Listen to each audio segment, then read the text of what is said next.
Hey, Big John Stedman, I got a call from the Big Show, not the wrestler, the Big Show, but the WWE. We're sending you up for a tryout. Man, it's been real hard, recovering from this injury, but I'm very thankful for the opportunity to come back. My heart really lies in wrestling, and once when they kicked McMahon out, and I hurt my knee, I thought that was it. Back in '93 when Rikishi hit me with the spine buster, that's the first time I was ever injured to that extent. But as future progresses, you get older, and had to go back to my old roots.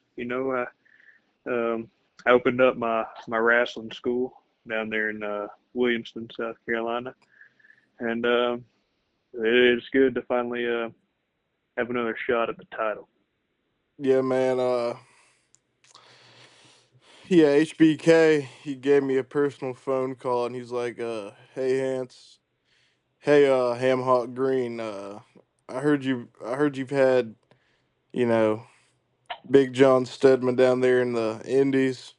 In your promotion, and we're just wanting to give him a shot to see if he has what it takes, to play with the men. And I was like, listen, man, I I have nothing but full faith in Big John, but Right, right, the only thing I'm worried about is ever since he got hit with the Steiner screwdriver in '97, he hasn't quite been the same.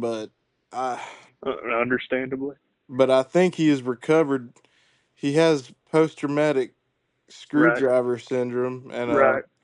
which a couple of people in Japan suffer. A couple of those big name wrestlers suffer from the Steiner screwdriver syndrome. But I gave him your contact information and I put my name out there for you, buddy. So w- I mean, and I'm thankful. But Bubba Ray Dudley reached out and he was telling me, and I think the main thing important leading up to this camp for the tryout is nourishment. Nourishment's going to be a big thing leading into this one. Because back in '90s and a little bit of the early 2000s, you were just eating road meals, man. You were just packing in QT dogs, as you can fit them in.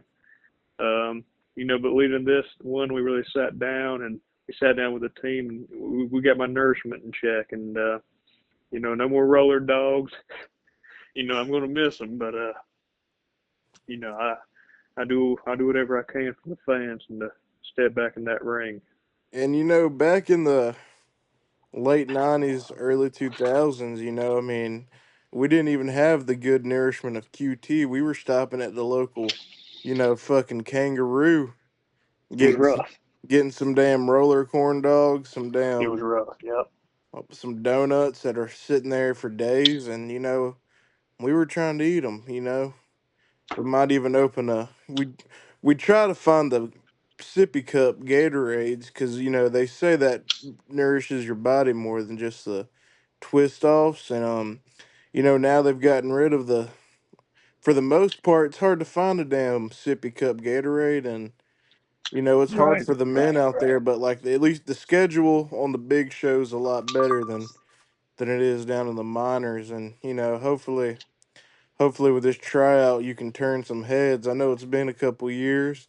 You've been working hard down in CZW and all whatnot, but you If know, I, anything, I'm really confident. I feel like I've had time to really master my craft.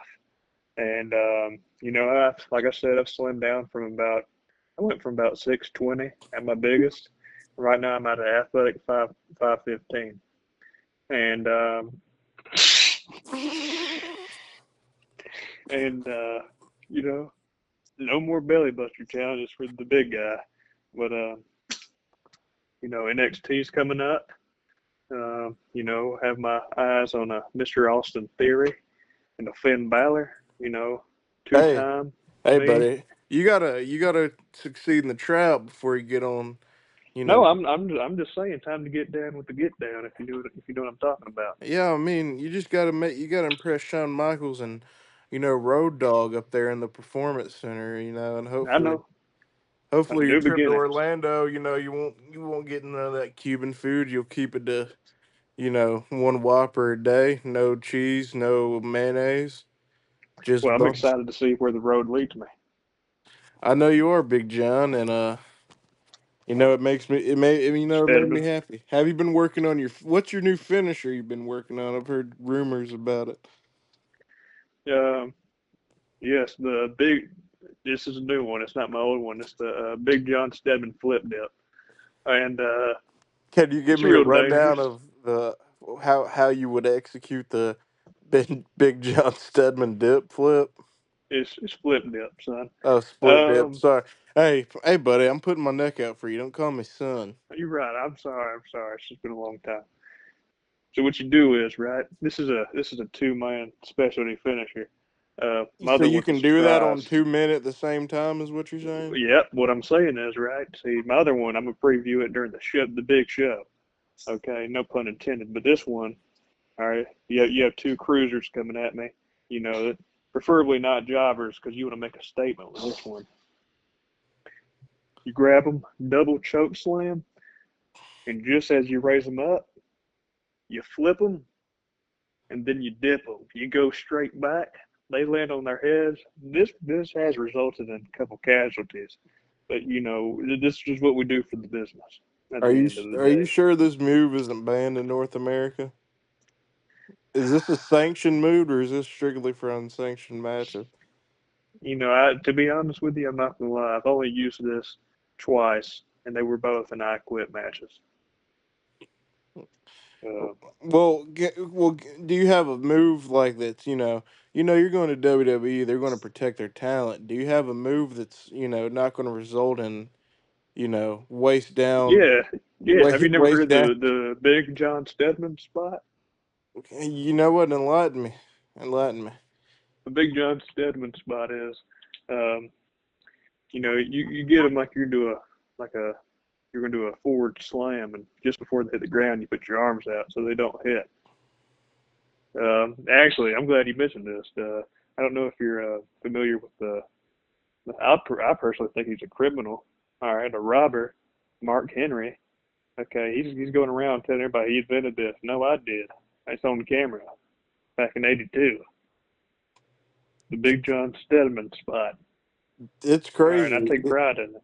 It's crazy. You've been wrestling since '82, and they're trying to get you a tryout. Now Before then, before then, you started in the before then. you started in the late '70s, and you're just now about to make it to the WWE. I know you're Shit, I proud. was You probably inspired. I was you inspired when I first saw it in Korea, and then when I got back after Nam, okay, that's when I finally, yeah, due to some injuries, all right, some shrapnel, I needed some way to pass the memories.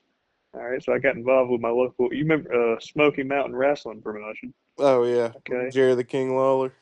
yeah, in Pigeon Forge, Gatlinburg.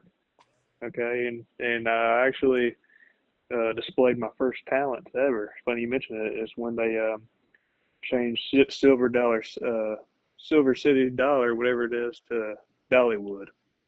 I heard you were the first professional wrestler to get suplexed off the top rope and collapse the ring. I did do that. Fun story about that is we actually had production. We had production under the ring at the time, and a lot of people now they do it for a big show. We didn't know that was going to happen then. We actually had it was Multiple casualties. titanium reinforcements. We had titanium reinforcements, but that was at my heaviest. I think when I was at that time, I was doing 3 belly buster challenges a week. So needlessly to say, that ring did a little bit more than came down. It actually crushed two members of the production. Are This you sport's saying there were very dangerous. casualties that night? I'm saying I'm saying Did the, we had some KIAs, and they didn't make it home? nope, they unfortunately well see, in this business the ring is our home. So So needless to say, they were put to rest doing what they loved best, yeah, putting they're on for the fans. making sure the welds held together when Big John Stedman, hit the hit the That's when they superplex. switched to galvanized steel. That's when they switched to galvanized steel. Before that, they were just using regular aluminum with titanium reinforcements. You got to have a perfect weld center to the line, and these were just, I like to call them Huckleberry Finn welds. Okay, they just don't hold together. And you know how like the mat, underneath the mat, there's is wood, right? It's planks of wood.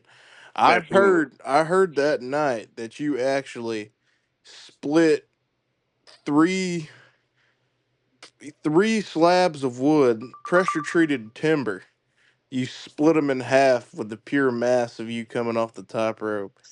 Well, see, this was supposed to be an underground match. This wasn't even televised. This is before it was televised. I was still in the undercard during this promotion.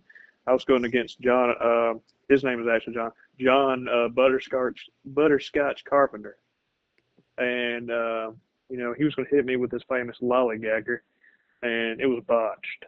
Needlessly to say, now I dove head first. Head first to the mat, and I'm actually shaking thinking about it. It was never supposed to go that way, but we live and we learn. You're the We live only and we learn. wrestler to ever, just you alone. You the force of you hitting the mat was actually enough to collapse the ring. It wasn't a big spot, is what you're saying. It was just you falling down that collapsed the entire ring and postponed at least a month worth of shows as they were working to get a new ring. Well, the Smoky Mountain wrestling hands, they I don't know what they were thinking. Hell, you would think someone dumbass didn't use galvanized steel. I mean, it still haunts me to this day. So they were almost ruined to suicide, but I raised my hand and said, "Hey guys, this is all of us." I And heard sure, they that made a mistake, but there's two sides to every story.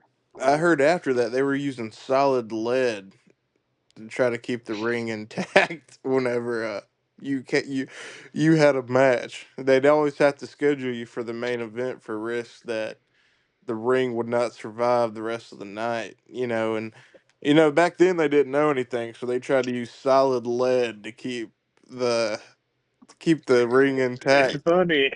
It's funny you mentioned that. When I was injured recently, I don't know if you're familiar with the movie Black Panther or the Avengers series. Yeah, So they I so like they use Batman. so in the movie, right? This was actually I gave insight of this, but This I is don't know why they Batman, didn't give me right? credit. This was Batman, right? Black Panther. They Batman's in use that something movie. called vibranium. All right, Jesus it's the Christ. world's strongest material. And I just remember thinking back to that moment as I was watching that movie. I said, only if me and Little John Butterscotch Carpenter got together and we just talked to him beforehand, and God just presented us vibranium. So y'all had to talk to Jerry the King Lawler about bringing the vibranium in. Well, this was going on during the time of, I don't know if you're familiar with uh, Jerry the King Lawler and Andy Kaufman. Yeah. Um, they Jerry was going through it with the wrestling community. All right, he was going through it, and me and him weren't on the best of terms. Let's just say he got with I'll just say it. He got with my wife at the time, Trish. Trisha, actually knows, yeah, Big Trish, and you know, turns out she was a ring lizard, and it's haunted me ever since. And Got to be careful let's just say bringing. Big Trish isn't with us no more. God rest her soul. I know she's burning in hell right now, but still God rest her soul. She died after trying to eat two All-Star specials and a Waffle House steak at 3:30 a.m. on the way. She was on the bigger end. She was on the way to She was on the bigger Knoxville. end. She was on the way to Knoxville for a TV taping, and she ate two All Stars and tried to eat a Waffle House steak at the same time, and See, man, she I'm not like, choked on the chocolate milk. see, this is getting real because I've always felt bad.